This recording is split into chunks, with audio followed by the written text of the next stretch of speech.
And now, live from Las Vegas, Nevada, coming in at 6'1" and weighing in at, your guess is as good as ours, the host of Get a Grip Business Radio, Paul Montelongo. I want me some Paul Montelongo. Let's get it started. Let's get it started in here. Let's get it started. Let's get it started in here. Good afternoon, Las Vegas. Welcome to the Paul Montelongo Get a Grip Business Show, where the American free enterprise system is encouraged, it is endorsed, and it's hard at work. This is KLAV AM 1230, the talk of Las Vegas, and it is another scorching summer day here in the Valley. I'm your serial entrepreneur host, Paul Montelongo. And today, of course, I'm joined by my co-host, Heather Vale-Goss. Welcome, Hello. Heather. Thank you. All right, we have a really great show today lined up for our folks. You know, the housing industry is really rocking and rolling again somewhat. Yeah, it's picked up. So I have an old buddy that is an expert in the housing industry, and I reached out to him and I said, okay, what's really going on in the housing industry? And he's going to join us here in a minute or two and give us the insights on what is happening in the housing industry. This thing about the housing industry, Heather, you know, we're here in Vegas in the Valley here, and the Valley took a real hit in the housing industry. Oh yeah. As did most of the rest of the country, and the Valley is coming back. It's coming back pretty strong. Rise and increase Depending who you listen to. Yeah, that's true. The people that I listen to think that it's coming back really strong. All right, let's do that. All right, cool.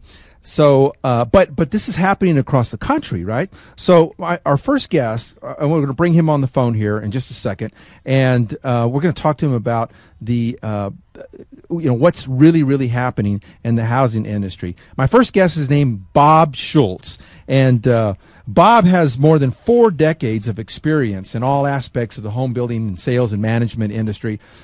Curious to know that, or interesting to note that Bob has been named to Builder Magazine's Power 50 list as one of the 50 most influential people worldwide in the housing industry. Also has been named to the National Association of Home Builders, have designated him a legend of residential marketing. Legend? A Wow, legend. that's awesome. And I happen to know him, and he's more than a legend You than know in a his own legend. mind. Wow, I'm impressed that you know a legend. Bob also has received the Excellence Award from the NAHB for lifetime achievements, and it's safe to say that Bob is a really accomplished individual in the housing industry. Bob, welcome to the Paul Montelongo Get a Grip Business Show. How are you? Paul, I'm terrific. Thank you. And recently I was in New Zealand working with clients there. I've been in India working with condo developers there. And what's going on in the housing market is very much parallels what's going on in the overall economic market. You know, there's upheavals all over the place. Any given day, things are great in Brazil, and then you turn around and there's riots in Brazil because they raised the taxi cab or bus fare 10 cents. And there's upheavals all over the place. And I've always contended that it's not really, for anybody in the industry or watching the industry, it's not about what the market is doing, because the markets are going to do what they're going to do, much like the stock market does. But more importantly is, what are you going to do if you're in a market, like you just mentioning in the lead-in about Las Vegas? What are you going to do within the markets you have? And kind of what you were saying about bringing you down off the cliff last night, you know, if we look back at what got the glut that we were into, that Las Vegas certainly had more than its share of the downturn, is Bernanke called it irrational exuberance when the stock bubble, the tech market back in the late 80s. And what happened in the housing industry was we reached a level of unparalleled sales that were unreal. Investors and flippers, particularly what happened here in Las Vegas was people buying 5 and 6 houses and all that. It was an unreal market. The builders and salespeople all got confused. They didn't pay attention to fundamentals. They didn't focus on their business models. What they did was they said, well, let's just keep building houses because people are showing up. And guess what happened? You know what happened, Paul? Oh, yeah. Almost overnight it stopped. The bottom dropped out. What Exactly. pockets of the country right now are hot, Bob, for here's housing? The thing. I don't think any are really hot. I mean, when we use the term hot, it's all relative. So, I suggest that we never will, and we never probably should get back to those high levels of 5, 6, and 7 because they were artificial. But there are markets that are coming back a little bit more substantially than others, and maybe not curiously, but the markets that are the ones that didn't have the high. The higher the peak, the lower the valley. And markets like in the Midwest, like Indianapolis is doing okay. I mean, they're getting back to lower levels of inventory. Memphis has still got problems. I'm working in Memphis with a builder. Memphis has still got problems because they had one of the highest rates of foreclosure among first-time home buyers, almost per capita, per the number of starts. I think it was higher than Las Vegas. South Florida, the condo market has come back from a huge glut 3 years ago, in part from investors from South America and the Eastern European countries that see them as huge bargains. So that's starting to come back, and that's stabilizing. The parts of the California market now are starting to see little sprinkles of activity. But the thing that I see happening is going back. I see this irrational exuberance happening again, and I caution anybody that's in it, whether it's a builder or salespeople or realtors. And I heard in the lead-in, you said, it was said that, well, depending upon who you ask, the market's hot. Well, it depends upon who you ask. If it's a salesperson that was lucky enough last week to have 5 buyers come along and write contracts, the market's great. Well, it's smoking for him, there you right? go. Yeah. And regrettably, what's happening is a lot of people are confusing the sudden quick upturn in this market, and they're confusing it with their skill levels, and oftentimes some of them with their paychecks, and then they don't focus on fundamentals. For example, the idea that great markets, you've heard the saying, I'm sure you're a great motivational speaker. I've had the privilege to share platforms with you, but that, status quo can be the biggest breeder of complacency. Success can be the biggest breeder of complacency. Right. Pat Riley said that. You get successful, you get going good, and all of a sudden you forget to focus on the fundamentals, and we see that in athletic teams. Well, what's happening, I see now a lot, is that people are having this instant little bit of flash of success in the places where markets are getting good. The challenge with that is it's not sustainable and it won't last very long, particularly if they don't focus on fundamentals.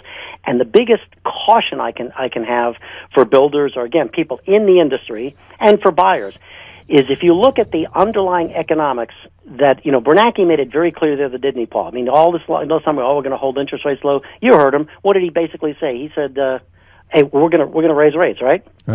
Yep. He said, "There's no question.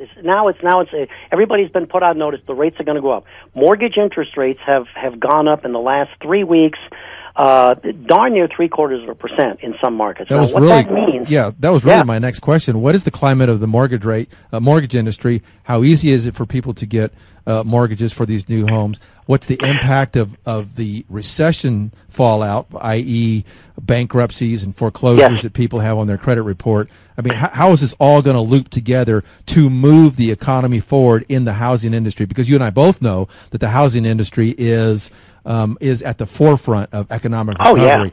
Always, historically. So how does that all fit in, Bob? Well, somebody buys a house and they go buy barbecue grills and furniture.